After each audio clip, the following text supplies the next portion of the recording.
NCP নেতা নাসিরউদ্দিন পাটোয়ারি এবং আপনার জামায়াত শিবিরের কিছু সাঙ্গপাঙ্গ, যারা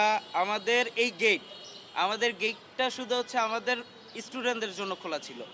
তারা আসার সময় অনেক বিশৃঙ্খলা করছে। তাদেরকে রিকোয়েস্ট করার পরও তারা রীতিমতো গেট ভেঙে ঢুকছে। শুধু গেট ভাঙে নাই, আমাদের যে পিঠার ব্যানারটা দেখছেন সেটাও কিন্তু তারা খুব বিশৃঙ্খলার সাথে এসে আমাদের ব্যানারটা ভাঙচুর করছে, সেটাও আপনারা দেখতে পাচ্ছেন। তো আমরা এর জন্য খুবই আশাহত যে এরকম কিছুই আমরা চাই না। তারা হচ্ছে আবার ভুয়া ভুয়া করে স্লোগানও দিয়েছে। আরেকটা জিনিস যেটা হচ্ছে আমরা খুবই নিরাশ হলাম, আমরা তো এখানে কোনো রাজনৈতিক প্রোগ্রাম করতে আসি নাই। আমরা এখানে আসছি আমাদের ক্যাম্পাসের একটা সাংস্কৃতিক অনুষ্ঠান করতে, সাধারণ ছাত্রছাত্রীর একটা অনুষ্ঠান। এটা আমাদের অবশ্যই একটা অধিকার। এইখানে সে আসছে ভালো কথা, তাকে আমরা অবশ্যই ওয়েলকাম জানাই।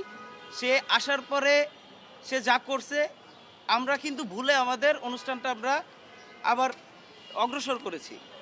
কিন্তু দেখা গেল কি আমাদের যখন অনুষ্ঠানটা শেষ তখন তারা বিভিন্ন ব্রড বাহিনী ইভেন এমন এমন স্লোগান দিয়েছে যেগুলো হচ্ছে আসলেই মানে কি বলবো, এমন এমন ভাষা যেটা আসলে আমরা উচ্চারণ করতে পারতেছি।